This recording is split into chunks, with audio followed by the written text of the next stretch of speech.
লা ইলাহা ইল্লাল্লাহু মুহাম্মাদুর রাসূলুল্লাহ লা ইলাহা ইল্লাল্লাহ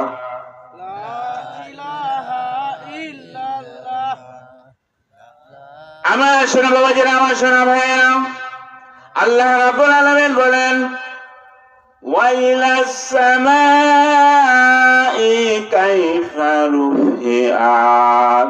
নবীজি, তোমার উম্মতে মুহাম্মাদের মাথার উপরে একটু তাকায়া দেখো, আমি এমন একটি সামা দিলাম, এমন একটি আসমান দিলাম, এই আসমানের কোনো খুঁটি আসেনি।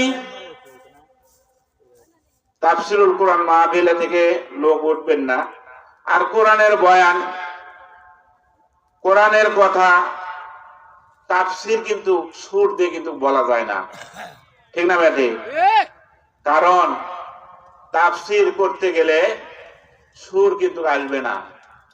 কারণ আমি আগেই বলেছি, আমি ওই কেওয়াজ কিন্তু করতে পারি নাই। কোরআন হাদিসের কথা যা আমি তাই বলবো, আমি এর বাইরে কোনো কথা বলতেছি ভাই? এটা সূরা গাসিয়ার তাফসীর।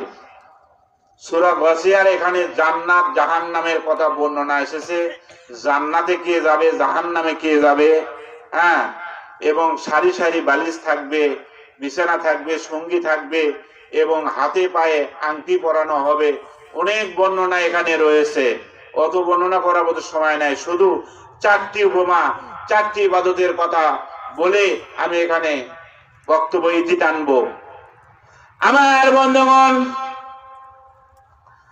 তাহলে আল্লাহ রাব্বুল আলামিন বলেন, নবীজি, তোমার উম্মতে মুহাম্মাদীকে জানিয়ে দাও, তাদের মাথার উপরে আমি এমন একটি সামা দিলাম, এমন একটি আসমান দিলাম, এই আসমানের কোনো খুঁটি আসেনি।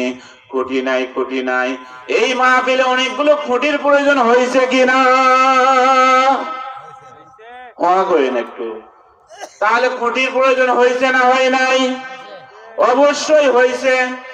একটি যদি বাড়ি করতে যান তাহলে খুঁটির প্রয়োজন আছে না নাই? অবশ্যই আছে। আল্লাহ রাব্বুল আলামিন এমন একটি আসমান দিলেন, একটিবার ফিকির করে দেখেন, একটিবার চিন্তা করে দেখেন আমার বন্ধুগণ, আমার সোনা বাবাজিরা, পর্দার আলে আছেন গো আমার মা ও বোনেরা, আজকে মেয়েদের কথা বলতে গেলে বড়ই দুঃখ লাগে বাজান গো। আজকে মেয়েরা খুব অশ্লীলতা বেহেপানা করতেছে, কথা বলেন ঠিক কিনা? ইমানদার মতটাকে কিন্তু কমে আছে, কথা বলেন ঠিক কিনা? পর্দা নিশি কিন্তু কমে আছে, বেপর্দায় কিন্তু বেশি, ঠিক কিনা? আর এখন তো মনে করেন ছেলেদের পোশাক মেয়েদের হয়ে গেছে, ছেলে না পুরুষ কিছুই বোঝা যায় না, যায় না। জেন্টসের প্যান্ট পরে ওপরও আবার লাগায়, কিছু বোঝা যায় না। আর বলা যাবে না, ঠিক না ভাই? ঠিক। আমার মা বোনেরা, অবশ্যই আপনারা পর্দায় থাকবেন, অবশ্যই পর্দার বিধানের অবশ্যই দরকার। আমাদের কোরআন প্রতিষ্ঠিত না থাকার জন্য আজকে মহিলারা এমন অবস্থা চলাফেরা করে। আমার বন্ধুগণ, আমি ওইদিকে যাব না। তাহলে ওয়াইলাস সামাই কাইফা রুফিআত, নবীজি, তোমার উম্মতে মুহাম্মাদীকে জানিয়ে দাও, তাদের মাথার উপরে আমি এমন একটি সামা দিলাম, এমন একটি আসমান দিলাম, এই আসমানের কোনো খুঁটি আসেনি, কোনো খুঁটি নাই, খুঁটি নাই। অনেক বৈজ্ঞানিক, অনেক দার্শনিক এই আসমানের শেষ সীমানা খুঁজতে গিয়েছিল। আল্লাহ রাব্বুল আলামিন বলেন, ইউসালু আলাইকুম আশওয়াজুম মিন নার।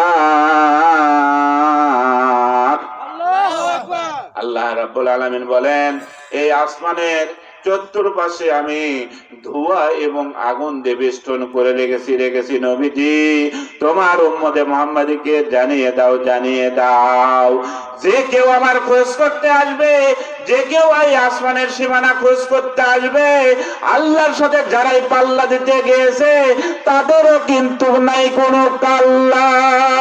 জোরে জোরে বলেন না সুবহান আল্লাহ। মিল হচ্ছে কি? শেষ করে দেব না চলবে? আমার বন্ধুগণ,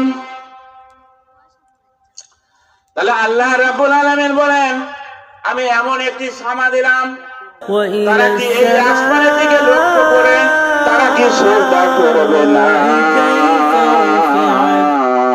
নবীজি তোমার উম্মতে মুহাম্মাদীকে জানিয়ে দাও। জোরে বলেন না সুবহানাল্লাহ।